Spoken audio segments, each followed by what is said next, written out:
Welcome back, everybody. My name is Lindsay. This is Linda's Investing, and I have my co-host from Real Estate Jefas. Our new podcast is out on Spotify, YouTube, and anywhere that you can download a show. And you can listen to us, come like us, subscribe, and we're bringing you material every week.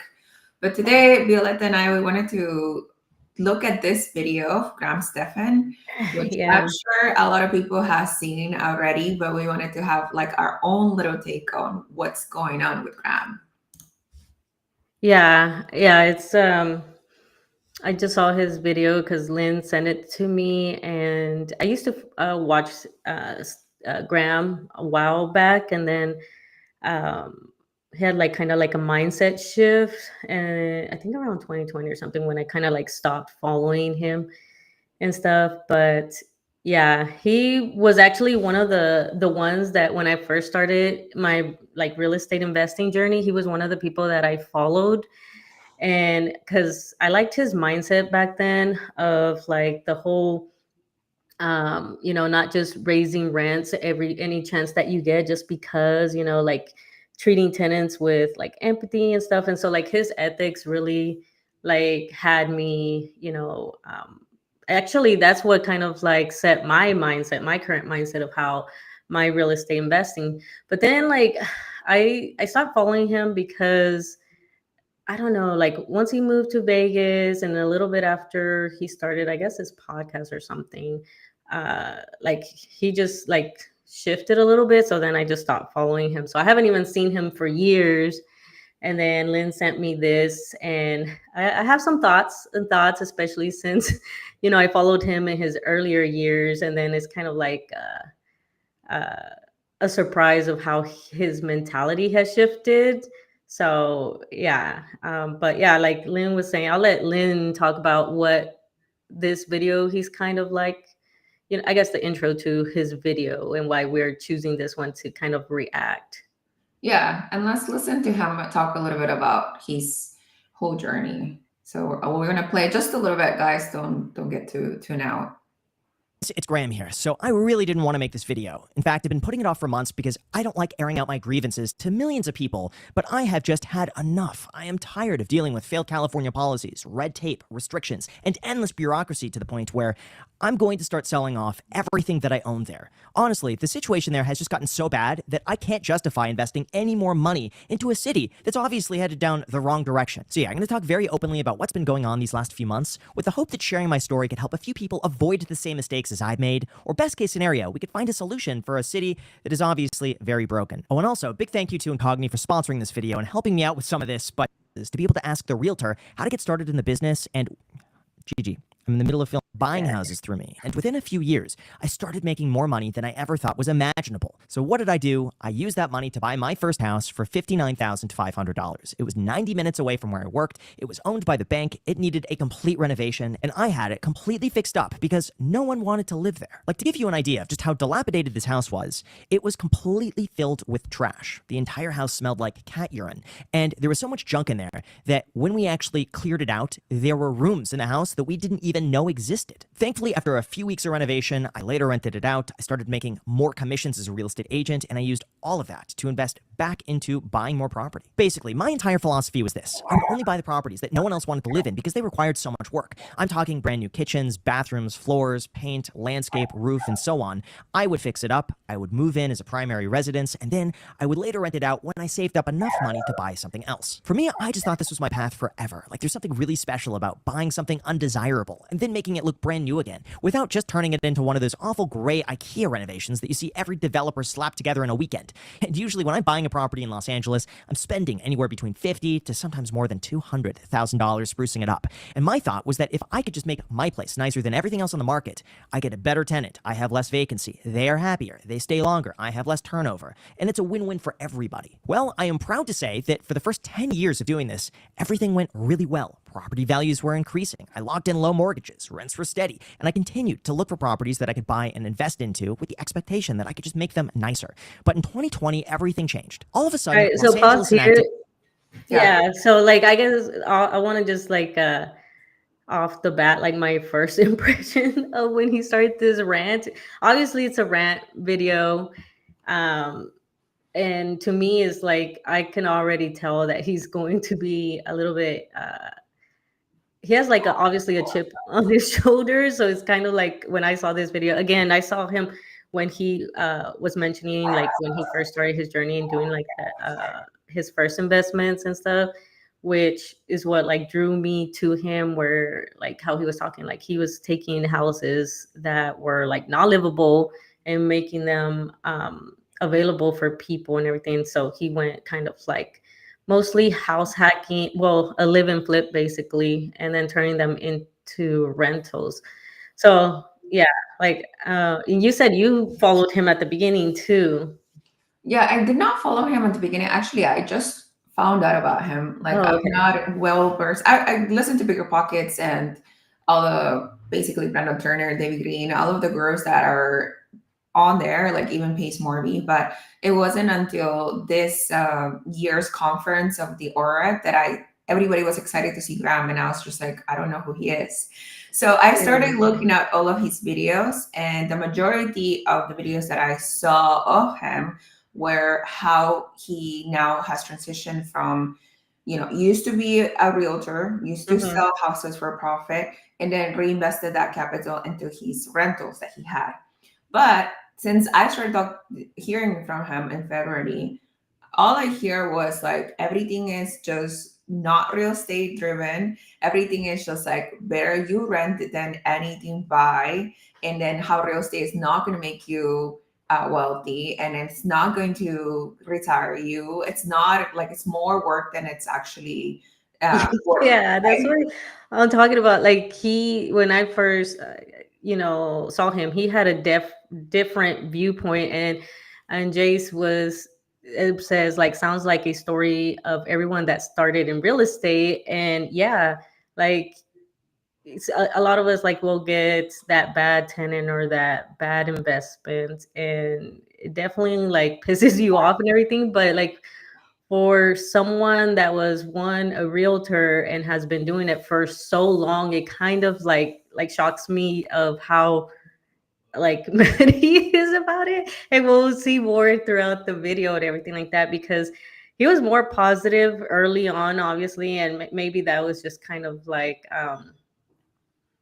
just his optimism and like wanting to build wealth and all that, because he even did a joint venture with a subscriber for opening kind of like a coffee, like he would sell coffee grounds or something. I don't know whatever happened to that. I know like um towards the time that I stopped following him, it was having like some issues because obviously COVID, and so there was issues with like the shipping and all that stuff. So I don't know whatever happened to that.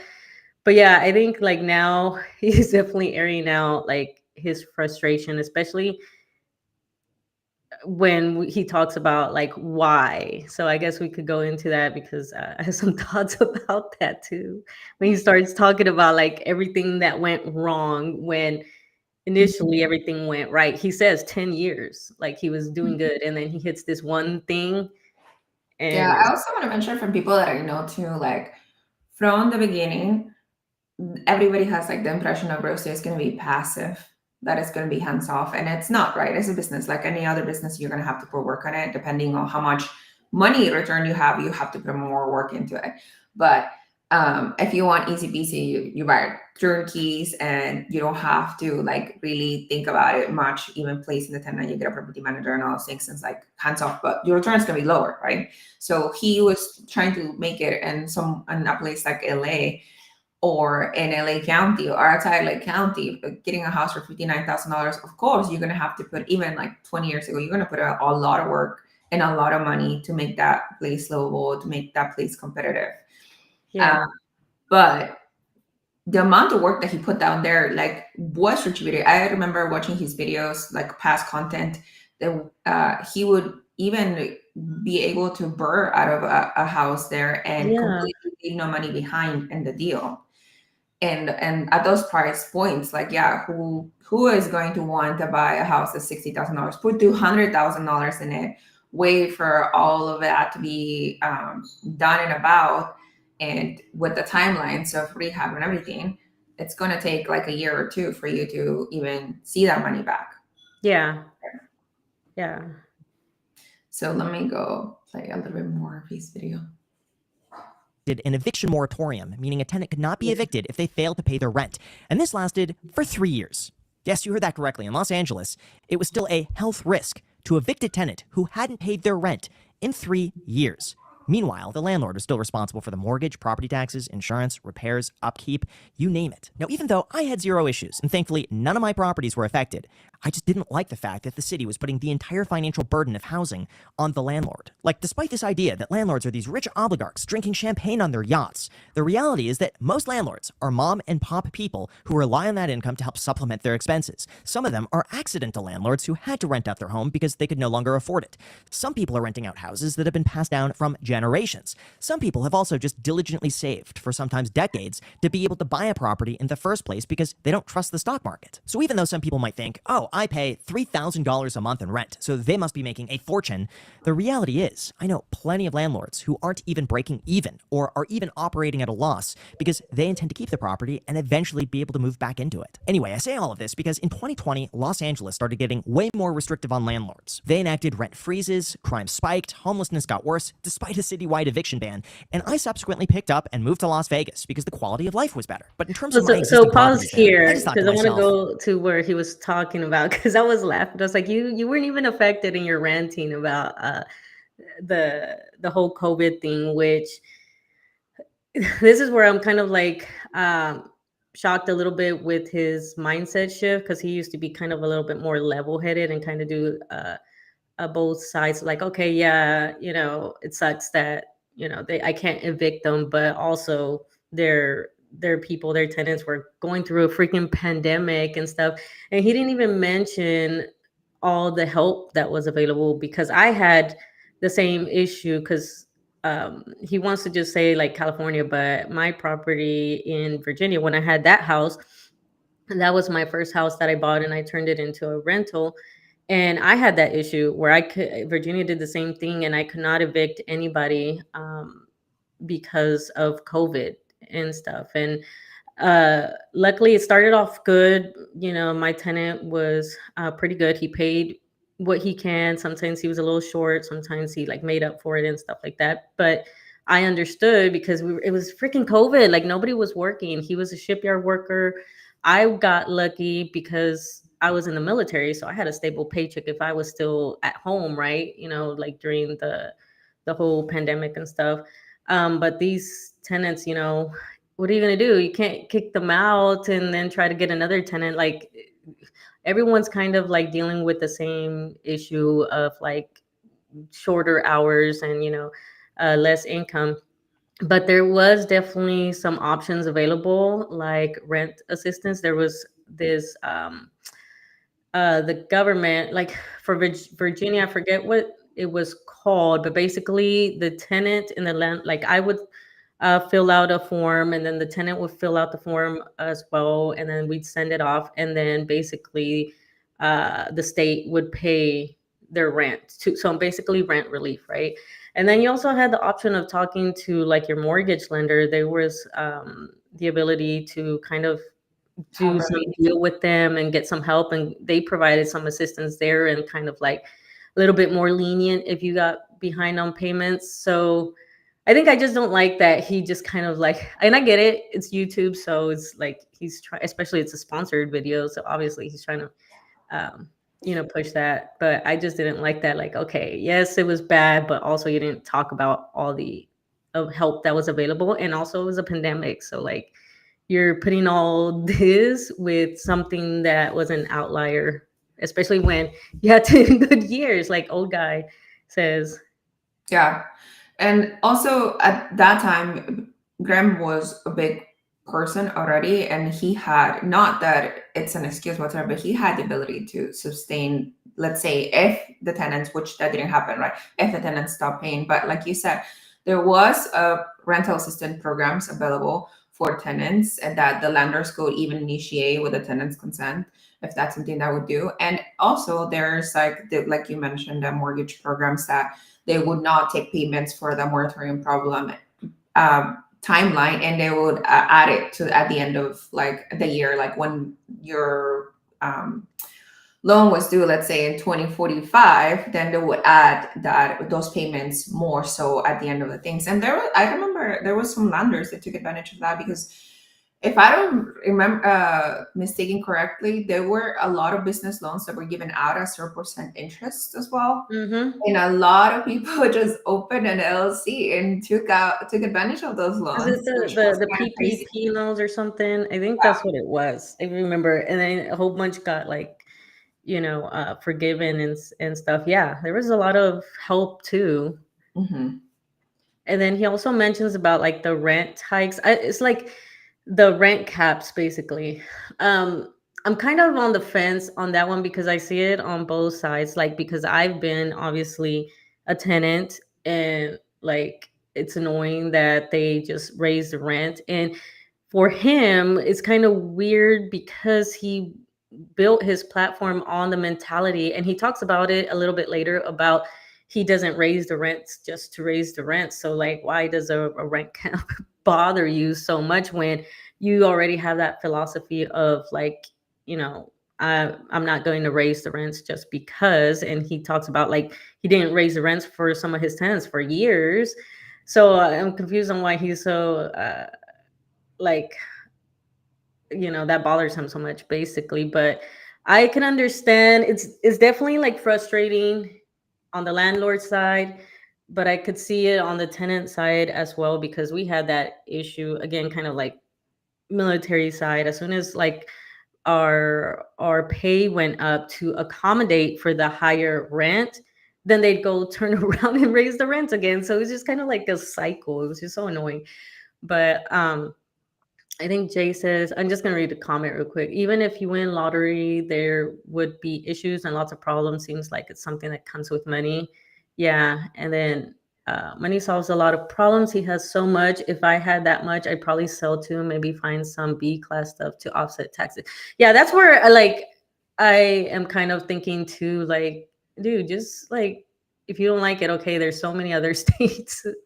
Like he Yeah, did years of Los Angeles. he did paint it like he went to Vegas for a higher quality of living. But if I was to just deduce like why he went to Vegas because there's no income tax in Vegas.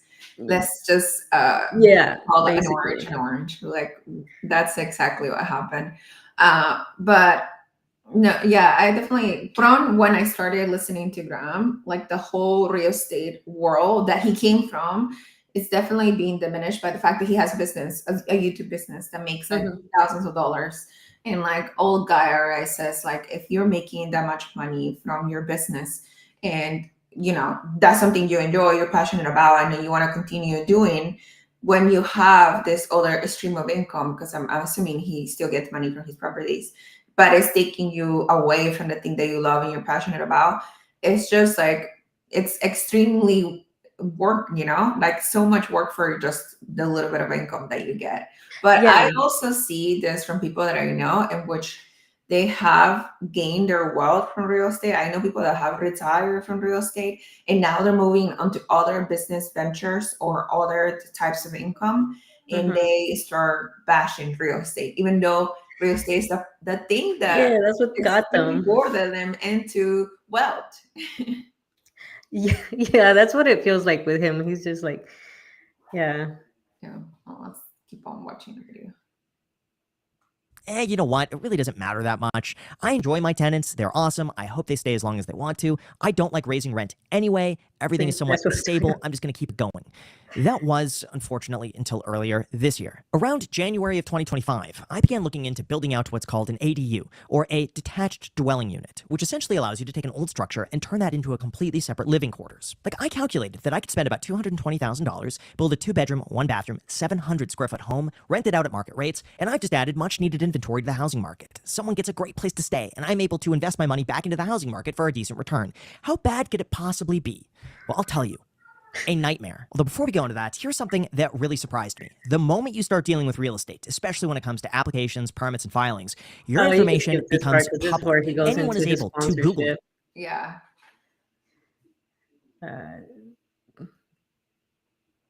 they keep you updated every step and see what you think and get a full refund if you're not in Los Angeles. Let's talk about the permitting process. That took us about Okay, this 3 is where months to it's get funny. approved, which required me to also pay more than $4,000 in permit fees to the city before even breaking ground. But you know what? Fine. That's to be expected. We're building something new. Whatever. I paid it, and once that was approved, we began building. That process went pretty quickly. Really, within a few months, it was almost done. And by the time July rolled around, I found someone who was willing to move in and take it September 1st. However, in order for a tenant to move in, you need what's called a final inspection so that they could issue what's called a certificate of occupancy, which basically says that the city has come, they've looked at the unit, and they say it is now legally deemed as a habitable structure. Great, we're at the final stretch. Should be easy.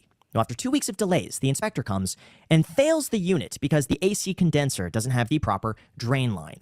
And this is where things take a turn for the worst. When the inspector failed the unit, my contractor says, "Oh, perfect. I can install it right now. It'll take about 10 to 20 minutes." So And then pause right here because the I only thing think you wanted.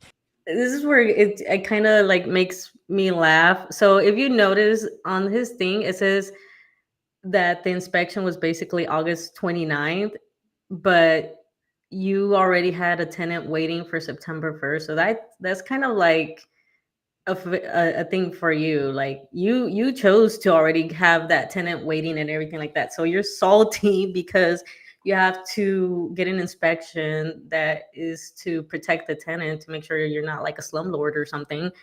So I think that just makes me laugh that he's um, a little salty about that. I was like, dude, you waited till last minute and or got a tenant before it was, even able. Like, what if like something other major, like you would have had to prolong it? So um having a tenant already before the occupancy, I don't know if I would have done that, but I mean, it says when we started in 2019, I followed him, Rose, Han, and Meet Kevin. They motivated me to learn more, but yes, they all pivoted soon after, and I stopped following them. They lead me to a Zuber Dome. How So I owe them a lot.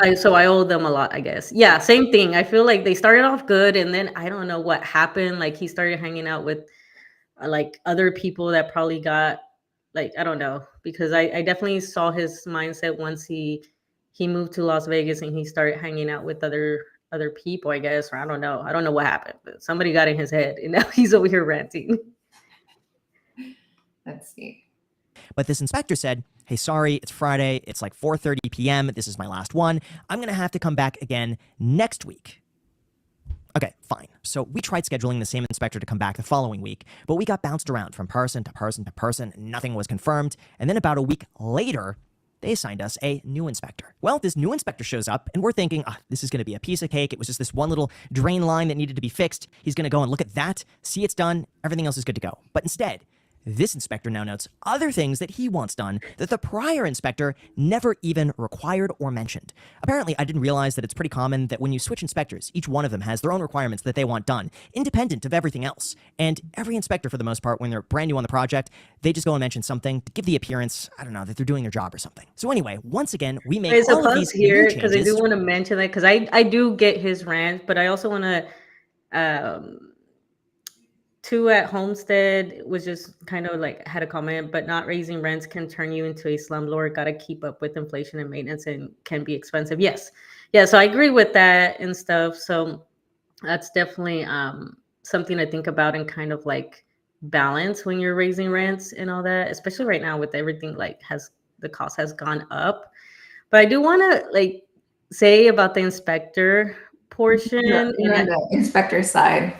Because yeah, I've been an inspector, right? So like a little bit about of my background. I have a background in occupational safety and health, and so in the Navy I did safety inspection, workplace hazard assessments, and stuff like that. So I was the person that went to these ships and to these squadrons, like to inspect your programs and your workplaces and stuff like that. So I understand his rant because it is true, and but that I feel is like a human factor, and for someone that's been in for like 10 years in the or at this point way longer in the real estate game, I think he should understand that you know that it is what it is. Like you're gonna have one guy that is a little bit more nitpicky, and somebody else might be like heading towards retirement. I don't know what's going on with my phone, but heading towards retirement, just be more laid back, right? And I saw that too, and I've had those fights too when I went to inspect, and I'm a little bit more thorough, and each inspector has their own thing that they prioritize. So for me, I prioritize like the respiratory protection program and hearing, because definitely those are my concerns, that you're not exposed to a chemical or something that can give you cancer, or your hearing, because I already have tinnitus on the right ear, so that's kind of like a special to me, because I suffer with tinnitus. It's a pain in the butt to try to go to sleep at night when you have ringing in your ears. So like it kind of is, it is what it is. This is, to me, is something that is a skill that some investors need to build on, of relationship building. I feel like maybe he was a little maybe naggy or something. I don't know. I mean, just because of this video. So assuming maybe you didn't like come off on the right foot, especially since you probably already was like, well, I have a tenant waiting on September 1st, and you had them there on August 29th. So Yeah, I have an experience with the ADU build in which we had like 3 or 4 inspectors that were continuously turning around. So my contractor already knew, because if you do work around the area, you probably see the same inspectors when you do kind of any type of new constructions. So he knew exactly from who was assigned to the job, who was going to look at what. Because they already knew, like you said, you have your preference. Some people were like, well, your HVAC is like whatever, or some people would be like, well, you need like flashing around the unit or something like that. But he already knew like what inspector was going to concentrate on what, and then he would be like, well, this one is coming, so we're going to have to stay there for like 2 hours, because some people you could just leave the unit and then they will inspect it themselves. And some people, he was like, no, I need to be present for this inspector when he comes, because he's going to have like 1,000 questions. Yeah, and I feel, and that's what comes with kind of like the experience in territory. So if it had been me, I would have been tried to build that relationship and do that, because I've done that. I've had one of my properties in Milwaukee, man, I kept getting hit by the city. The city kept coming over here because there was trash. The way my properties were, well, this one was that there was kind of like an alley in between in the back, and there was some like apartments behind there, and so something was going on, but trash would be over there by my property, so then I would get hit and everything. And instead of kind of like calling up all mad and stuff like that, I I used the route of like, hey, I'm trying to protect my tenants of getting hit. Like, it's not, told them about it, and just talked to the person, the inspector, and he was very understanding, because of the way that I talked to him and built that relationship. And since then, I have not had any problems. It's been a few years now, so I think it's just him feeling a little like, I guess, entitled to like having the inspection like go perfect or whatever. Is like, no, like they're there to protect the tenant, not you and stuff. And there's a few other things that he'll bring up that the inspector saw and everything. So he We have to sounded wait like another week for him to come back out, didn't and when really he shows up again, there's even more. This time, it's, well, the unit looks good, but what about the sewer line? We have to go and do a CCTV of the sewer line to make sure it's properly functioning. Now, at this time, by the way, it was past September 1st. The tenant who wanted to move in is unable to move in, and all of these are items that could have been fixed or dealt with weeks or months ago if it was just mentioned. All of it would have been handled far, far, far in advance. It really just felt like everything had to be handled in the moment for some reason, so I was forced to go and spend $600 for a CCTV of the sewer line that had to be done with one of the approved LA City vendors for some reason. So anyway, whatever. I just want the unit to be done at this point, so I go and pay for it. Welp, wouldn't you know it, even though the sewer line functions properly, at the connection in the middle of the street between my sewer line and the city of Los Angeles, there's a little bit of a crack there. And because of that crack, the inspector says that needs to be fixed before they're able to sign off on the unit and issue the certificate of occupancy. On top of that, guess what? Because that sewer line issue occurs in the middle of the city-owned street, it is going to be $22,000 to go and fix it. So in an effort not to delay things even further, I just requested an exemption that basically says, hey, this unit's fully done. Allow us to rent it out, and I promise, in writing, I will fix the sewer line in the next 60 days. Let's just not delay anything further. The tenant wants to move in. Let's make it easy, and I promise I will get the sewer line done. Well, at this point, it became impossible to reach the inspector. He just ghosted us. I'm talking voicemails were unanswered. Emails were unanswered. I kept getting bounced around from department to department. I left a message with his manager who says, oh, he's just on the site. You're going to have to leave him another voicemail, and he'll call you back in the morning. And I kept doing that over and over and over again. And it took us over a week to hear back. And by the time we heard back, it was, hey, yeah, nothing I can do about that. It's now with the city public works, and now you got to deal with him. Fine. You know what? Whatever. I'm easygoing. I just want this thing to be done. I just don't want the stress. So I moved forward with the $22,000 sewer line repair. Now, keep in mind, at this point, we are well over a month after when the unit should have been signed off. All because the initial inspector didn't want to wait an extra 15 minutes to install an AC condenser line. But then, as soon as I signed the sewer line repair estimate to move forward with the work, I got hit with an I'm absolutely done with this, I am so fed up, I'm over it moment. And that was when they applied to pull the permits with the city to do the work that the city requested. But the city says they won't give me the permits until I give my existing tenants 75 days existing notice that I'm going to be doing work on the sewer line. This is all because their water is going to be turned off for a few hours in the afternoon. Even though they're gone in the afternoon, they work. They won't even notice the water is turned off because they won't even be there. So I reached back out and demanded some type of exemption because the tenants aren't going to be there. It doesn't impact them. So first, let me read old guy's comment. He's sounding like he was shocked about what it really takes to run an REI business. These are things we go through and talk about weekly in this community. He could learn a lot from us rookies and not be so stressed. And that's what it is. Like, I feel like, and that's why I was like, dude, you've been in this game for 10 plus years, and this is the first hiccup, and now like you're so stressed about it. It's like, first of all, like, I understand like the frustrations, but you're the one that put the tenant in there right before it was like approved.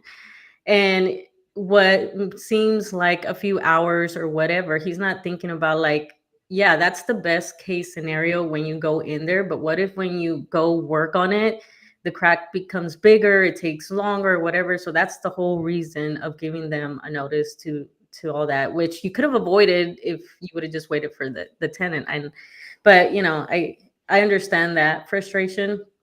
And also, like, I feel like he doesn't realize how lucky, I guess I see it as a positive that he was forced to do like the whole CCTV on the septic because they found the crack. And he's talking about adding like 5 units, which is going to increase the load on that septic. So who knows what effect that could have had on the crack, which could have turned into a bad thing for his ADUs in the future. So like, I feel like he's so blocked by his anger right now that he doesn't realize that. Yeah, if I'm not mistaken, we had to do the CTV prior to even scoping the sewer line, like the new connection into the main existing house line. We have 2 contractors on the chat, so if they want to chime in. But if the crack is not on your property line, if it's on the sidewalk, on the street, like he said, I'm pretty sure the city had to fix that. I'm not 100% sure, but it sounds like if it's under the sidewalk in the street, because then now they have to dig into the street, right? They would it would have to be the city who fixes that. If it was in your property line, then you would be in charge of that. But yeah, him finding out there's a crack after he built an additional sewage line to the ADU, it's a really bad thing, because for sure that crack would have been backed up, and then you would have more problems not only with your existing tenants but the new tenants that you would have started with. Right? Yeah, I definitely see his point on the whose responsibility, and I feel like because he's so pressured because he already had a tenant in there and all that stuff, like he could have fought that fight, because I really do think that should have been the city. But then again, the city might have been like, well, you're the one that's putting additional units and increasing the load or whatever. I don't know, but because he's already kind of on a short timeline, he's kind of like he spent the money and couldn't fight for it, which is fine. He's planning to do well at this point, plan to do like 4 or 5 ADUs. So Yeah, I do think the 75 days is atrocious. Like you don't need 75 days. yeah, 75 days is definitely, I think, I Like I don't know feel if that's correct. like yeah, because You need 75 days. maybe you need to give the neighborhood notice if you're gonna block off the street. Let's say you're gonna leave. This is something that I had to research. If you're gonna have to block up the street to put a sewer line, you do have notice of the neighborhood because then they have to divert the traffic. You know what I mean? Yeah, I feel like he pissed them off, especially when he was like, so it's funny because he initially he made it seem like it had been months that the inspector ghosted him, but it was only like a little bit over a week. And so it's like, dude, they work. And I know because I had the same thing with having to set up the utilities here on the land. And like, man, it was a pain to get the guy to just give me an address and like and finally he managed to get it, but like they're out there. And same thing with the electric guy. He's out there doing work, so it's so it's definitely uh annoying, but it's kind of it is what it is. Like it's the government. It's the same Yeah. everywhere you go. Like I said, I'm over here in Texas, and it's the same freaking thing that I had to wait so long for things to get done and for you to be on them because they will forget. They will forget. Yeah, if people don't remember, Violetta, she bought a plot of land. She had to infill the plot of land, and then she bought a manufactured home to be put onto the plot of the what is it that you did, like the concrete, the laid the It's concrete. it's not concrete. It's like the gravel thing. I Okay. forget what it's called, but it's just like, yeah, gravel And then she on had to board. have Whatever. utilities connected prior for Yeah, I her. had to put a septic. I had to run all the power lines. Luckily, my neighbor let me go off of where his ended, so I just gave him some money to let me go off of his poles and then just do the rest over here. And then the water line had to come all the way over here, and so that was definitely a process, and it definitely can be frustrating. But again, I think what helped me was because I've been investing in real estate, so I kind of know, like, just could This, be patient. But this guy is not like, it's so funny. how long do you think it took you from starting the process of putting utilities to your plot of land to like the end where it actually was connected? So, like, I think we finished the loan in May. And then from May and June, and mind you, they had been doing this before, and then it was a process because we had to do the layout, the plans of where we wanted the poles. We had to wait for the electric guy to come over here and see where, and basically map out. And then we had to get the paperwork to send to the neighbor for him to sign it. And that was a pain in the butt to get that piece of paper for him. Like, we had to call so many times and stuff. And two at Homestead talked about bureaucracy can also be costly. And yeah, because we had to be in an RV at an RV park while we waited for all this stuff. And things that you think are simple, like, okay, dude, just send me the form that I need to have the neighbors sign. So that took a while. And then after that, it was like they told me like 4 to 6 weeks to get approved because we had to send the payment to somewhere in Virginia. That's where the headquarters was. And then they had to like process the payment, and then they put you on the schedule. And so, like, yeah, and that's just for the electric. And then the septic was another issue, and the water line and all that stuff. So yeah, it's a freaking process for sure. Yeah. I'm not going to play any more of that video, but he goes on to say that he's going to have to repair the sidewalk after they dig into it. Mhm. And you are digging. If he's correct, if they're digging it through the street, then you are gonna have to repair the sidewalk. But Yeah. yeah, so we wanted to come and talk about Graham's journey. But yeah, I do agree with like the fact that if he is like a multimillionaire Hmm. now and he doesn't want to invest in real estate anymore, then he shouldn't. He should move out of real estate and sell everything. But to almost like buy the dog that fed him for the beginning of his years, with like he got into real estate, his whole YouTube channel is about real estate and how to invest in real estate and build wealth to real estate, and then to say like it's not worth it anymore, I feel like that's detrimental to like his following, or I don't know, I didn't follow him from the beginning, but I think in the long term it's not a good message to have, I feel. Yeah, if it definitely he paints it like, obviously investing in real estate is not smooth sailing all the time, but he definitely like kind of beat on real estate because of this little hiccup, and it felt like he just had an issue with the inspector, which can happen, and he allowed that to cloud his whole thing, because now you fixed all the things, you fixed the septic, you have the stuff done, and that was the biggest hurdle, and now you could proceed to do the ADUs, and you knew that you met with the inspector, you could have built that relationship and maybe had an easier time, more than likely. Now sometimes you do get that inspector that's just a jerk, but um yeah, to just basically just up and quit, and especially when there's so many options, there's so many other states you can invest in. Yeah. So yeah. So that was our rant on the reaction video. Yeah, that was fun. Yeah, Probably we do are some more if we find I another one that's random. definitely feel like more people are leaving real estate in general, like from the gurus, big people. We're talking. Yeah, I think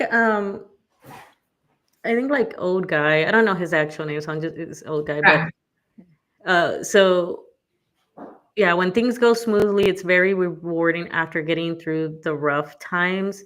And I think I forgot what YouTube video I was watching, but it's because the problem was that a lot of people had kind of like easy deals because of the whole COVID situation and the low interest rates and everything like that. So everything was pretty easy. And definitely when I started, it was definitely with my first properties. And then now this past year and stuff is definitely a little bit, rougher waters, I guess. And so people can't handle it, like they want to quit and stuff. And I mean, and that's their choice, right? But don't make it seem like it's the worst thing ever. Mhm. It's just I like got any you. other business. Yeah, I got you this far, but in like 10 years when I'm a multimillionaire and I'm like bashing on real estate, you guys can make reactions about my Oh yeah, videos. if I ever start doing that, definitely call me out. Definitely call me out if I'm like, I hate this. I hate real estate. I'm getting out. Yeah, But right now, I like forget real estate. I'm a multimillionaire. Okay. I think we should stop there and then we'll see you guys next week when we get something else to record. And please check out Real Estate Have Us and we'll see you. yeah, bye.